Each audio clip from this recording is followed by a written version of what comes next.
Não há sentido em relutar contra algo que está fora do seu poder de escolha. Essa relutância só torna você angustiado diante da situação a qual você não quer aceitar. Seja bem-vindo ao Estoico Moderno. Não se esqueça de se inscrever no canal, deixar o seu like e ativar as notificações. Obrigado. Sofrendo com a ansiedade?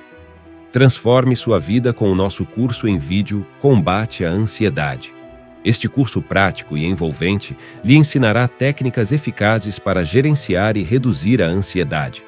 Com lições claras e exercícios aplicáveis, você ganhará ferramentas poderosas para enfrentar o estresse diário e alcançar uma mente mais serena. Clique no link do primeiro comentário fixado e saiba mais.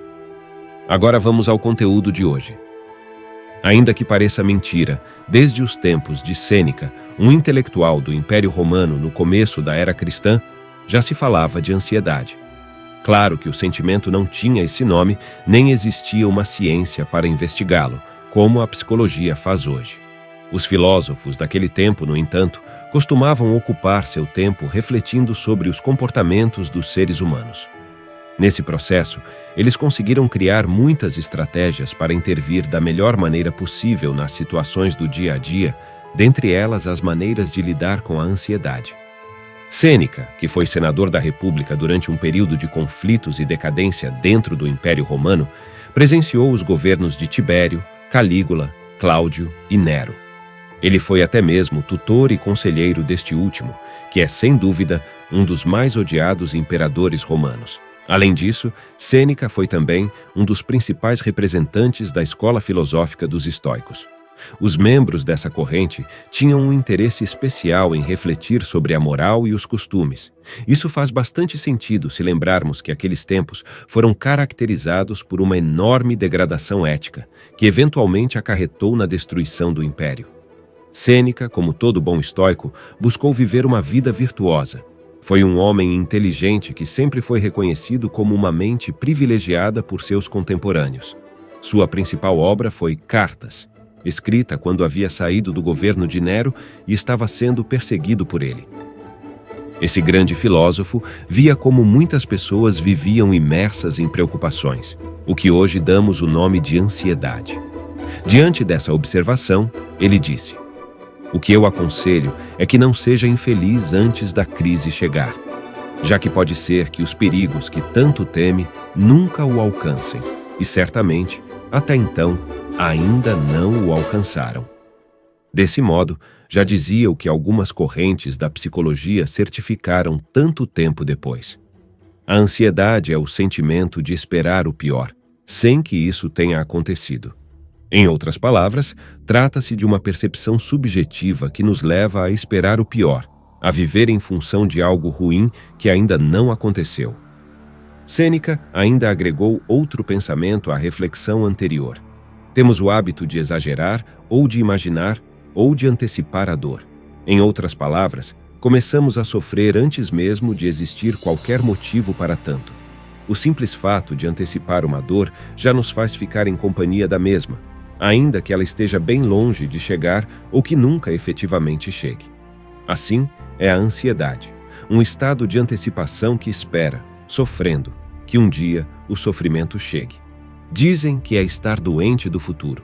A pessoa olha para a frente e só consegue ver o pior. O ansioso teme ser roubado, ainda que ninguém esteja tentando fazer isso. Pensa que um terremoto derrubará a sua casa a qualquer momento ou que o ser amado, cedo ou tarde, o abandonará. Sabemos que, pelo menos com alguma frequência, conseguimos tornar realidade aquilo que tanto pensamos. São as profecias autorrealizáveis. Algumas coisas nem são, mas, com nossos comportamentos e bloqueios, acabamos direcionando os fatos para uma direção, tendo influência direta nos acontecimentos. Quando isso acontece, pensamos que é uma confirmação do que acreditávamos desde o começo, mas é na verdade uma consequência das nossas ações. Imaginemos, por exemplo, que tenhamos referências de uma pessoa e estas não são muito boas. Se chegarmos a conhecer essa pessoa, não seria estranho se não fôssemos muito simpáticos nem receptíveis com ela. Desse modo, ao se ver tratada dessa maneira, a pessoa acaba não nos tratando muito bem. como um reflexo de como nós mesmos estamos tratando-a. Assim, confirmamos nossa suspeita, quando na verdade fomos nós mesmos que criamos a situação. Talvez, como sendo o que propõe, devêssemos simplesmente viver o presente, onde estamos, sem estar o tempo todo nos preparando com o que pode vir. Deixar o tempo vir, deixar acontecimentos tomarem seu rumo. Estar no presente e não viver em função de tudo que poderá ser no futuro. Não temos controle sobre o nosso destino. Mas se acontecer o pior, a melhor maneira de amenizar os golpes é estarmos psicologicamente preparados. A ansiedade nos tira do momento presente e nos leva ao futuro, nos colocando em um limbo entre o agora e um possível depois que traz medo, insegurança e preocupação. A ansiedade pode nos fazer também perder tempo, pensando no fardo de eventos do passado. Em relação ao tempo pregresso, aceitar o que aconteceu é o caminho mais saudável para viver um presente tranquilo. Em relação ao futuro, devemos ter em mente que tudo é mudança. Nada do que conhecemos hoje será o mesmo amanhã. Portanto, a mudança é inevitável. Assim, o que nós temos em nossas mãos é o presente. Tudo o que temos é o presente e nossa capacidade de lidar com ele. Por isso, os filósofos históricos propõem que aproveitemos verdadeiramente a forma como as coisas acontecem, sem querer que as situações ocorram de maneira diferente. Viver no instante presente nos deixa centrados no que podemos controlar e reduz as ansiedades e as preocupações em relação ao futuro. Viva o presente e foque no que está sob o seu controle. Quanto do seu dia de hoje você de fato viveu? Quanto passou sem que nem se desse conta? A vida é curta para aqueles que negligenciam o presente. Para viver uma vida boa, é preciso construir o que queremos hoje, um passo de cada vez, com constância e determinação. O futuro não está sob nosso controle. Viver com base no que pode acontecer em um futuro incerto pode gerar ansiedade e preocupações sobre contextos que podem nem acontecer. O maior obstáculo para a vida é a expectativa que depende do amanhã e do desperdício de hoje. Para o estoicismo, identificar essa diferenciação é uma das chaves para uma vida mais feliz, com menos ansiedade e mais calma.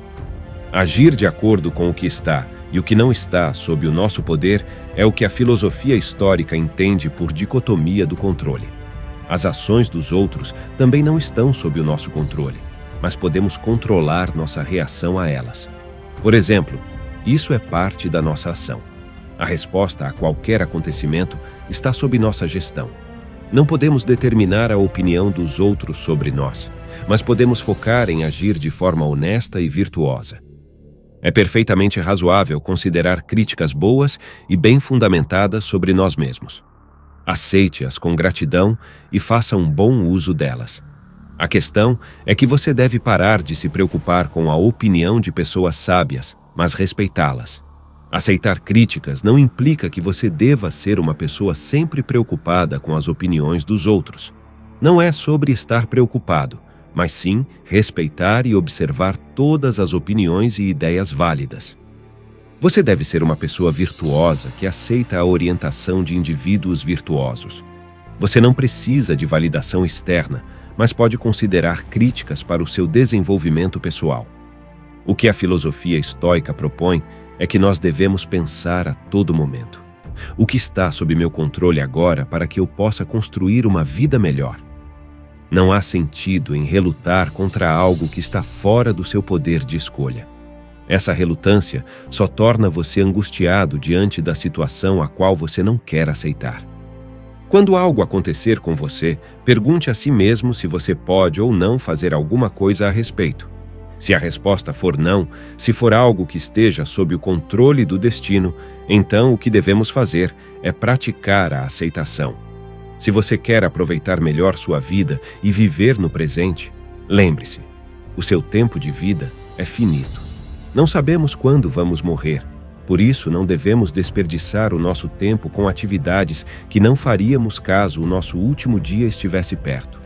Pensar sobre a nossa mortalidade deve nos preencher de gratidão e não de ansiedade. Devemos agradecer todo dia que acordamos. pois temos a chance de interagir com outros seres humanos. Podemos nos desenvolver e ajudar os outros a progredir também. O nosso tempo é o nosso maior recurso e o único não reembolsável. A maioria das vezes em que nos sentimos ansiosos ou nervosos é quando nos deparamos com situações imprevisíveis.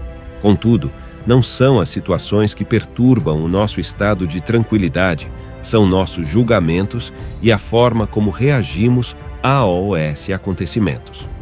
Quando você não tem expectativas quanto ao destino, você cria uma aceitação que serve como escudo para toda e qualquer decepção. Você para de esperar que as coisas se desenrolem de uma maneira específica, você dá as boas-vindas e abraça o destino, seja ele qual for. Além da simples aceitação e amar profundamente o destino, é o que nos ensina a ideia do amor fati. Aceite que você é uma pequena parte do todo. Ao perceber isso, você irá parar de se preocupar desnecessariamente. Chover ou fazer sol, frio ou calor, não tem nada a ver com a nossa vontade.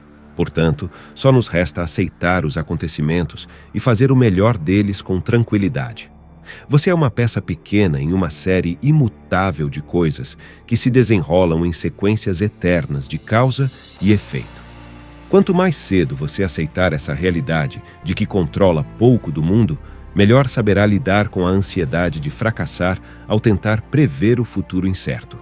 Como bônus, você poderá aproveitar melhor o presente e ignorar o passado e a incerteza. Muitas vezes encaramos dificuldades como se fossem externas à nossa experiência, mas não são. Dificuldades são parte da nossa vivência. O que podemos fazer é optar por não sermos afetados pelas dificuldades, pelos problemas e pelas dores. Para os estoicos, a verdadeira felicidade vem de manter a nossa equanimidade, preservando a mente tranquila em todas as situações. As decisões que mais nos afetam são sempre aquelas que tomamos quando estamos estressados, irados ou raivosos. Manter-se ausente dessas emoções negativas é o que permitirá que você saia de situações adversas da melhor forma possível. Na próxima vez que você sentir qualquer tipo de desconforto, lembre-se de exercitar suas virtudes e de manter a sua mente sem perturbações ou oscilações. Devemos enxergar os problemas na vida como sinais de alerta para o que precisamos mudar. São os problemas que nos fazem perceber que há algo de errado em nossos pensamentos e em nossas ações. Encarar e superar problemas com virtude nos fazem ser pessoas melhores em face de qualquer dificuldade. Agora na sua tela estão aparecendo mais 2 vídeos aqui do nosso canal que te ajudam a entender ainda mais a filosofia estoica. Escolha um deles e continue se descobrindo.